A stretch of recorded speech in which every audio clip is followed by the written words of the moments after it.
Hello, friends. My name is Susie Henderson. I've been working as a funeral celebrant for more than 20 years now. I've settled on a way to describe my vocational work as being a death cultural worker because it reinforces my commitment that death rituals belong to the people. I see myself as a part of a wider, wonderfully diverse movement of people, reclaiming old ways and creating new ones. Death and grief have marked me, and that's visible to others who are also marked. I've never really sought this work out, but it comes to me. And that's as much as I know about what a call or a vocation feels like.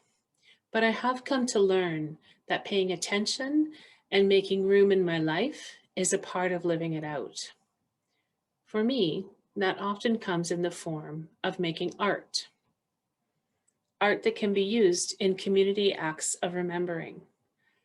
I made this banner after the attack on the queer nightclub in Orlando in 2016, and I have had way too many opportunities to carry it in public since then. We always take it to the Pride Parade, and there's always a response from people in the crowd. And each year, on Valentine's Day, we stand with the families of missing and murdered Indigenous women and girls at the police station, demanding justice for their families.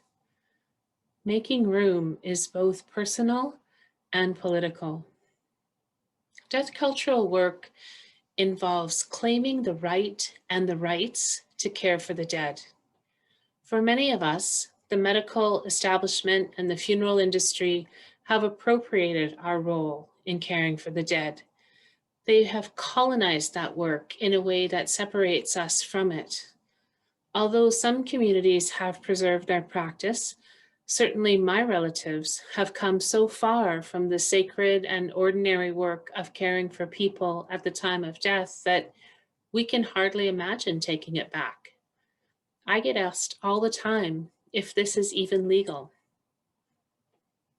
I'm convinced now, although it's taken me about 20 years to put it into words, that when we get to do the last things with our hands, the washing, the dressing, the carrying, for the ones that are our own by lines of blood and choice, that there's a deep satisfaction that resonates there.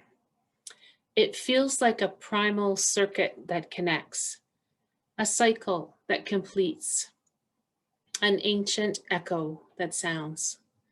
In big and small ways, my decolonizing work is to inspire people to linger with the dead, even if it's just washing someone's face in the hospital.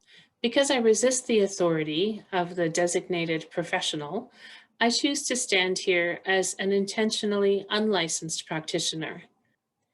I do this work largely in the gift economy, around the edges of my paid work, so for now my efforts are kind of limited. But the next big thing that I'm thinking about is how to encourage people to reclaim burial shrouds, which is an ancient practice of ordinary folks. I'd like to make shrouds and also to create a simple shroud pattern and a liturgy so that folks can adapt it themselves.